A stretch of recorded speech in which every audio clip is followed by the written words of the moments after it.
Awesome, dude. Ooh. All right. There you go. Hey, congrats. Thank you. Have fun, dude. Thank Have you. fun. Hey, how we doing today, yeah? We doing good? Yeah. All right, first things first, get a paper Bible, please. I have been in your shoes. Oh, I'm just going to hop on Oh, I got Bible on my phone. Oh, I wonder what Cristiano Ronaldo's doing today. You know what I mean? Get a paper Bible, please. I promise you, it'll do you good. I promise you. So, we are continuing. I'm going to borrow this, Matt, all right? We are continuing in our series, In the Beginning. Before we start, I want you guys to turn to Genesis 11. Genesis 11. That is 11 chapters over from the beginning of the Bible. So before we start, Matt, like he said, if you don't know my real name, it's Ethan. I come from a family, my mom and dad. My dad was in the military. He was in the Air Force for 23 years. I have an older brother. His name is Freddie. He's, I'm going to say 24. I believe he's 24. Hold on now. My little brother, he just turned 18 in December. His name is Joshua. My older brother, he teaches math at my old high school, and he was my old student council advisor, my coach in almost everything. My little brother, we've always played together on the same sports team. My dad, he was in the military, like I said, so we are fortunate enough to move all over the world. I lived in Japan for about 4 years. Then I lived in Spain for almost a year, so I was fortunate enough to learn that culture, learn Spanish, thankfully. It made my high school really easy. And one thing that I've kind of learned to love throughout all of kind of like my experiences with moving was sports. I absolutely love sports. In elementary school, I started off with baseball, basketball, football, soccer. Didn't really vibe much with baseball. Right? It was kind of a little bit too slow for me. Sorry for all you baseball and softball people. Basketball, it's just too much running. I just can't keep going back and forth. I feel like I'm on a treadmill. I'm just not going anywhere, you know what I mean? When I was in Spain, I really stuck with soccer. Or not, here it's soccer, but there it's football. And I really stuck with it there. Like, that was my thing. I was a goalkeeper. I was just quick. I loved it, right? Come to the U.S., and I kind of joined my middle school football team. I asked my friends, who's the football coach? He's like, it's this guy, it's always a high school history teacher. I don't know why, but it's always some history teacher. And I was like, okay, cool. And I go to the coach, and I was like, hey, you guys having football tryouts? He's like, oh, yeah, for sure. Come to this day. We'll bring you out. We'll kind of see how you are. I was like, okay, cool. Come out to the field. I got my goalkeeper gloves on. I got my knee-high socks. I'm in all pink. I'm in a goalkeeper kit. And I see this egg of a ball. And I'm like, yeah, that's not right. And I'm just like, that's a football. And they're like, yeah, it's not what you meant. Now, fast forward 7 years later, I'm playing it at Ottawa University, and I'm a kicker there. So I guess I stayed with soccer. So that's just what I do now. If you guys love football or love Ottawa, or you're going to go to college and you want to know more about Ottawa, let me know. Great school. Shout out Coach Nesbitt. Awesome coach. So with that, we're going to turn to Genesis 11, but before that, we're going to pray. So let's bow our heads. Dear Lord, thank you for this wonderful day and this awesome time to come together and learn more about you, Lord. I pray that everyone's weeks have been going well and that you will finish off this week even better for them, Lord. I pray that everything that they hear about you today is beneficial to them, and everything that they do moving forward, it just blesses them, and this kind of heals their heart of anything that may be going on. In your name, amen. All right, Genesis 11. Raise your hand if you're there. In your paper Bible, just see no hands go down. Yeah? Solid. Here we go. Genesis 11. I'm going to turn there with you guys. Yeah, in my paper Bible. You guys see that? All right. So, we're right here. Tower of Babel, verse 1. At one time, all the people of the world spoke the same language and used the same words. As the people migrated to the east, they found a plain in the land of Babylonia and settled there. Verse 3. They began saying to each other, let's make bricks and harden them with fire. Then they said, this is where it gets good right here. Come, let's build a great city for ourselves. Remember that, it says ourselves. Ourselves with a tower that reaches into the sky. This will make us, remember that as well, this will make us famous and keep us from being scattered all over the world. What are those two words I told you to memorize? Yell them out. Us and ourselves. So I underlined that whole thing because the first thing that came to my mind, pride. That was the first thing, stuck with me. Pride, ourselves, us. We're gonna do this for us, we're gonna do this for ourselves. Look at me, look at what I have created, right? And so they had this, God gave them this awesome gift. He said, all right, all my people, you're right here. I'm going to give you the same language. You guys are going to know what each other is saying. You guys are going to be right next to each other. There is nothing you guys can do. You guys are all going to be together, right? And they're like, oh, okay, cool, God, I appreciate that. And they come over here and they build this tower. And they were like, oh, look, guys, look what we did. You know, I built this tower. Look at me. This is my tower right here. This is my tower. Praise me and what I have built.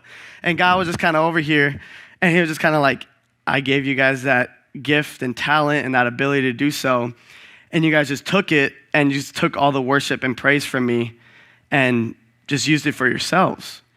And that's exactly what pride is, right? You take all of God's gifts and talents and abilities that he's given to you, and you use it for your own worship and your own praise, right? Matt told me this a while ago. And it said, if you look at the word pride, right? What's the one letter that's in the middle of pride?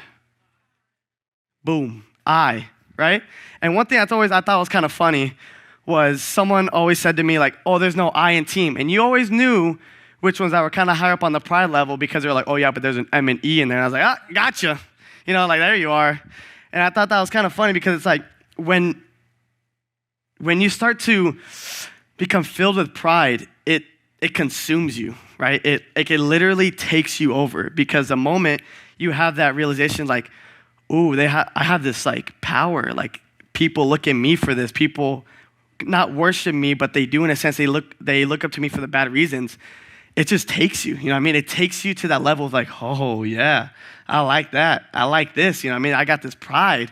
People are looking at me, and one thing that just kind of always stuck with me. It was like, I remember this vividly, right? Vividly. And throughout much of my high school career, just like, that's a whole different story. But I remember there was this one time we were going into the sophomore football / soccer, like playoffs. We were playing Scottsdale Saguaro High School. I was a goalkeeper, and we went into penalty shootouts. And I was like, oh, dude, I love penalty shootouts. This is my thing. Like, I'm so like, oh, I'm set, right? So we go in, and I saved one, missed the next one, and then we went again. I saved it, and then they called me that I went too far off my line. That's a whole soccer thing. And then the same person got to reshoot it, and then I saved it again, and then we ended up winning that game. And I went to school the next day like, I am him. I'm that guy. Like you guys all say, like, I'm him. I felt like him. I was like, there is no other goalkeeper in this state that can do exactly what I just did. Next game, we were playing Douglas High School. And in about the first 5 minutes, they got a penalty on us. I was like, oh man, here we go. Didn't even move. Just drilled the ball right at the net. And I was like, dang. You know what I mean? And that was kind of God's way of just humbling you because he is going to humble you, not because he wants to hurt you, but because he cares for you and he loves you that much, right? So when you have pride, you're going to want to build your own kingdom, like I said, right? Everyone's going to look at you like, oh, he seems like that guy, and then you're going to feel like, oh, I'm that guy, and you're going to want to build your own kingdom, right? You're going to want to build your tower. You're going to want to build your own house. But like the guy that built his house on the sand, what's going to happen when the rains come or the floods come? What's going to happen, right? You're going to build this huge, you're going to have a bunch of Bugattis on your front lawn. You're going to have some nice Bermuda grass down to like an inch. You're going to have like all this nice stuff. There you go. You're going to have a bunch of like corn stalks, because I don't know if you like corn stalks, whatever. But when you build your own kingdom and it's not on the rock and all of this life comes crashing down on you, right? It's going to go. You did not build your house. You did not build your house on the rock, right? You did not build your house on the rock. And that is because of pride. You felt like, oh, I'm building my house. You're building your kingdom, when in reality, you should be building God's kingdom up, right? Right? That's the whole purpose, is like you want to bring people closer to God, right? I didn't die on the cross and like get raised up 3 days later. No one in here did that. I didn't, right? I didn't do a bunch of miracles. I didn't like help people start walking again. I didn't help people like not be blind. I didn't do that, right? None of us in here did that. It's God did that. So why would I try to take all of that worship and praise from him and try to build a kingdom where when we all die, we're not going to my kingdom. We're not going to my envision of my kingdom. We're going to his kingdom, right? And God knows how much I've sinned, how much pride I've had in the past. But every time he loves you that much where he's going to humble you and he's going to be like, I care for you so much that I need you back. And I never want you guys to get to that point. But pride, it genuinely consumes you to that point where it blinds you, right? It'll just blind you.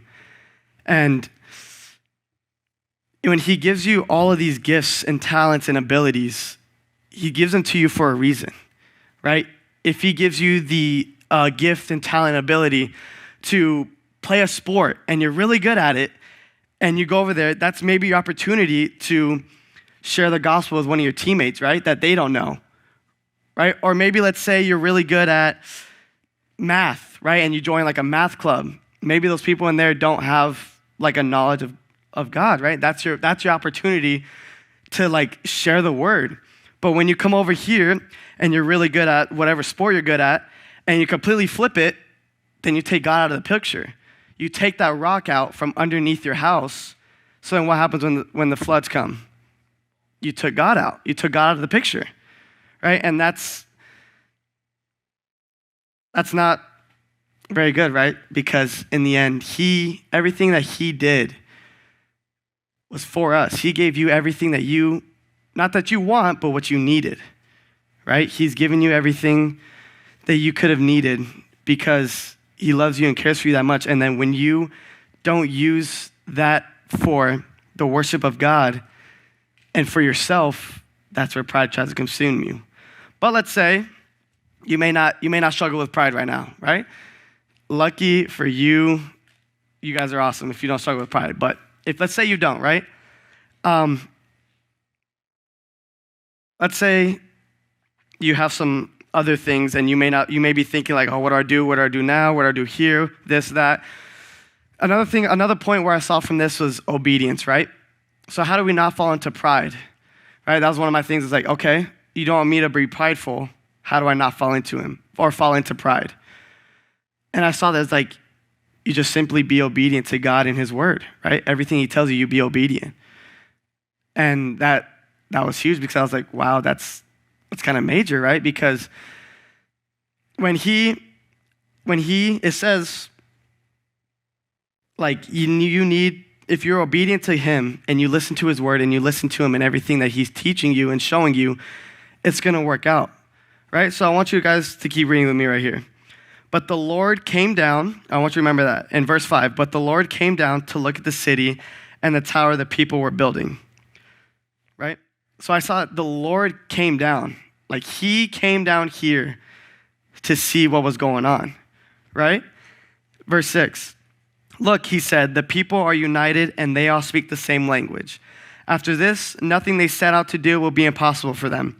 Come, let's go down and confuse the people with different languages, then they won't be able to understand each other. Verse 8, in that way the Lord scattered them all over the world and they stopped building the city. That is why the city was called Babel, because that is where the Lord confused the people with different languages. In this way, he scattered them all over the world. So he saw that and he was like, I came down here and I gave you guys this ability and you guys use it for wrong and I'm going to scatter you all over the world now. Now you guys don't speak the same language. You guys weren't obedient. I'm going to do this. I'm going to separate you. And he separated all of them, right? And if we're looking at obedience in this, in the past, in previous times, he said, go out and be disciples of all nations, right? So when I first started thinking of where am I going to go for college, I had 3 F's that I had to consider: my friends, my family, and my faith, right? So I was talking to all my friends, and I was thinking, okay, guys, like, where should I go? Like, do I stay here? Do I go to the U of A? Just kind of work this job, be pretty cool, and then get an apartment. And they all had different opinions. And I looked at my family. I was like, hey, what should we do? Of course, my mom wanted me to stay in my room, never talk to anybody, no girls, no nothing, just stay in your room. You're my baby, blah, blah, blah. Just, that was my mom, right? But the one that really mattered was my faith. And I was like, God, where do you want me to go? And this was about February. And I was like, man, I kind of don't want to go to Minnesota and play football. That's kind of cold. And then a week later, Ottawa comes to me and they're like, hey, we want you to come play football. And I was like, well, what football are we talking about? No, I'm kidding. So, and I was kind of just nervous. I was like, God, where do you want me to go? Like, this is a college experience where I don't know where I'm going to go. Like, this is a life-altering event for college. And he's like, I want you to go to Ottawa. And I was like, but it's a surprise. They got like an In-N-Out and like a Chick-fil-A, you know, like what are they? They got like a Dave & Buster's. Like, what's going on in Surprise here? Like, I don't know anything about Surprise. But you have to be obedient, right? My pride said, oh, I'm going to stay in Sahuarita, my hometown. I'm going to stay in Sahuarita. I'm working a good job at this restaurant. I got all my friends here. I got all my brothers. I got my old high schools, the snowboarding resorts, like 4 hours away. I'm solid. That's what my pride said. My pride said, I'm going to stay here. I'm going to be here. I'm going to do this. What God said was like, no. And he flipped it, and you're going to go to Ottawa and Surprise, and you're going to know nobody there, and you're going to restart. And I was like, solid. And so that's what you just have to be obedient, right? And one thing that God told me was, I need you to be comfortable being uncomfortable. And I was like, how does that, that's not, cooking right. How do you do that? But it's when you are so comfortable being uncomfortable in God's word, and you realize that everything he does is for a reason, and he's got your back 100%, no matter what, 110%, you're solid. You got it down to the bone. You're good to go. Because when you're comfortable in living his word and not your own, oh man, endless possibilities, right? So I was like, okay, let's do this. Let's go to Ottawa. Didn't know what I was doing. Couldn't even pronounce the school right. Didn't even know my head coach's name. But we're going to Ottawa. So when you're comfortable being uncomfortable, he'll lead you to places you never knew, right? He'll lead you to places you never knew, right? So let's look at the Israelites, right? They come out of Egypt. Did you think they were like, okay, we're going to go over there? No, they didn't do that, right? They were like, God, where do you want us to go? And the cloud told them, when I go, you go. If I don't go, you don't go. They weren't like, no, but I think I'm going to go over here. They're like, okay, solid. So the cloud moves. They're packing up. They're gone. The cloud stops. They stopped. And the cloud maybe stopped for a day, a month, years, but they were obedient. They stayed because they knew God was taking care of them no matter what. And they were comfortable being uncomfortable because they knew God had their back 110%, right? Let's look at Peter, right? You think he wanted to stand in that ocean, right, in like probably thousands of feet of water because, he's like, oh yeah, let's see how this feels. And he just stepped, no, right? Like he was comfortable. Well, at first he wasn't, but when Jesus spoke to him, he had a point where he was like, okay, I'm going to be comfortable being uncomfortable because you told me to. And he had to step out of the boat because he knew that if he was obedient doing this, he was going to get taken care of. Jesus wasn't going to be like, step out in the boat. I got you. There you go. And he just watch him sink down. No, he didn't do that, right? He protected him. He was walking on water with Jesus. Think about that, right? Do you think that night he was thinking about, oh yeah, in a couple hours, Jesus, let me walk on water? No, he was in the middle of a storm, right? So that's made obedience to his word, right? And that's something that can pull you out of pride, right? And you may be, like I said earlier, if you're thinking like, oh, I may be prideful right now, how do I come out of pride, right? You be more obedient to his word, and you be more obedient to what he's saying to you, right? The closer you get to God, the more he will reveal himself to you, and the more you will start doing stuff through him, right?